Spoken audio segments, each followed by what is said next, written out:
Oi, pessoal. Sou Clarice Oliveira, sócia de Compliance e Investigações do Cassiano Advogados. Sejam bem-vindos a mais um Compliance Talks.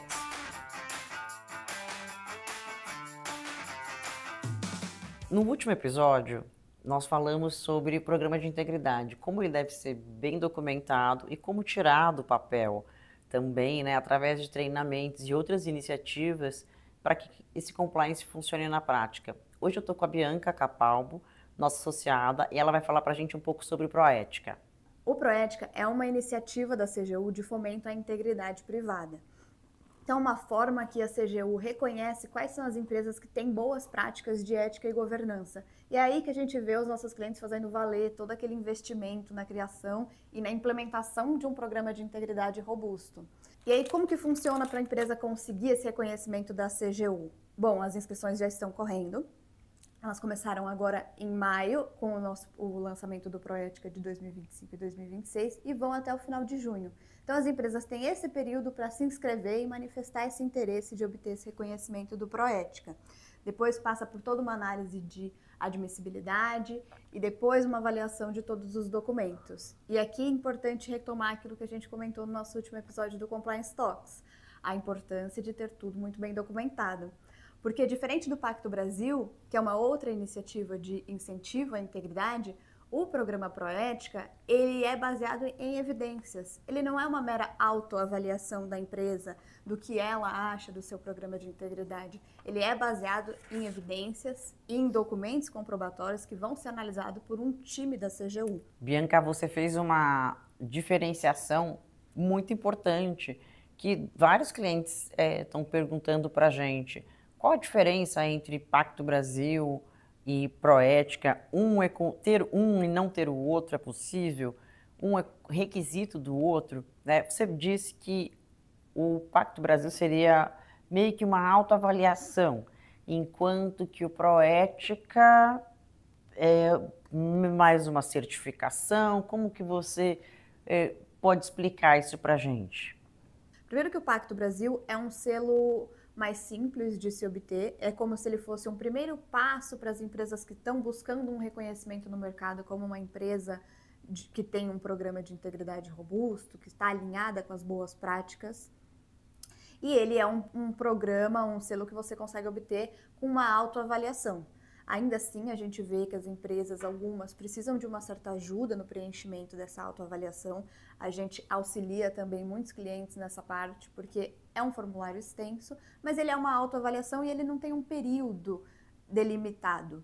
Ele tem um período de adesão constante ali para o Pacto Brasil, em que a empresa pode preencher em qualquer momento do ano, diferente do Proética. E aí é interessante a gente pontuar que o Pacto Brasil, ele se tornou um requisito para o Proética.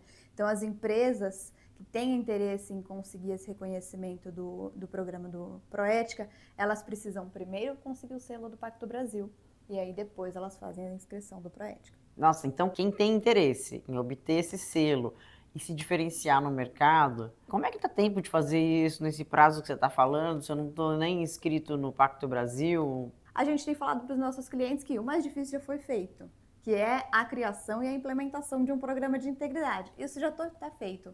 Agora a gente entra com o nosso papel de conseguir transformar toda essa documentação que a empresa já tem pronta em respostas para aquelas perguntas que são feitas nos formulários da CGU. São formulários extensos, são mais de 200 perguntas que têm que ser feitas ali, que têm que ser respondidas e comprovadas, mas o mais difícil já está feito. Agora é só uma questão de a gente organizar ali as respostas.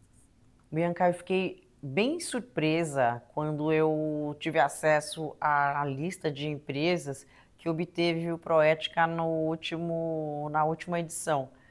E aí fiquei imaginando qual será a causa ou as causas. Você atribui isso ao grau de dificuldade de se obter e conseguir comprovar aqueles requisitos todos, ou simplesmente porque na correria do dia a dia as empresas não estão priorizando? Chama atenção mesmo, e acho que a resposta é um pouco dos dois. Tem o fato de que no dia a dia o time de compliance interno ali de uma empresa, ele tem outras demandas mais urgentes, então às vezes essas questões acabam passando batido, é daí que a gente vê o esforço tão ativo da CGU de cada vez mais fazer iniciativas de fomento à integridade, de cada vez mais divulgar esses programas, até mesmo reformular, como a gente viu da última edição para essa, incluindo requisitos para melhorar essa avaliação, adicionando alguns benefícios também, que a gente vai comentar um pouco mais para frente, mas passa também por essa dificuldade. É aí que entra o nosso papel de ajudar as empresas, né? Como a gente comentou, elas já fizeram mais difícil, elas já têm um programa de integridade implementado, mas é um processo de inscrição e de comprovação muito extenso, que pode parecer muito complicado. Não é à toa que a gente vê a CGU, inclusive, fazendo programas, fazendo webinars para esclarecer dúvidas, porque a gente sabe que é um processo complicado de inscrição e de comprovação mesmo. São formulários extensos, são várias perguntas. Então, é aí que a gente entra para auxiliar alguns dos nossos clientes, para tentar romper essa barreira, para que a dificuldade de preenchimento de um formulário não seja um obstáculo para uma empresa que tem, de fato, um programa de integridade robusto e efetivo, não seja reconhecida, só por uma questão ali burocrática. Os requisitos, né, previstos ali nas instruções para ser obtido Proética, eles são requisitos que, no nosso entendimento, são inerentes a qualquer programa de compliance. Então, não tem nenhuma novidade.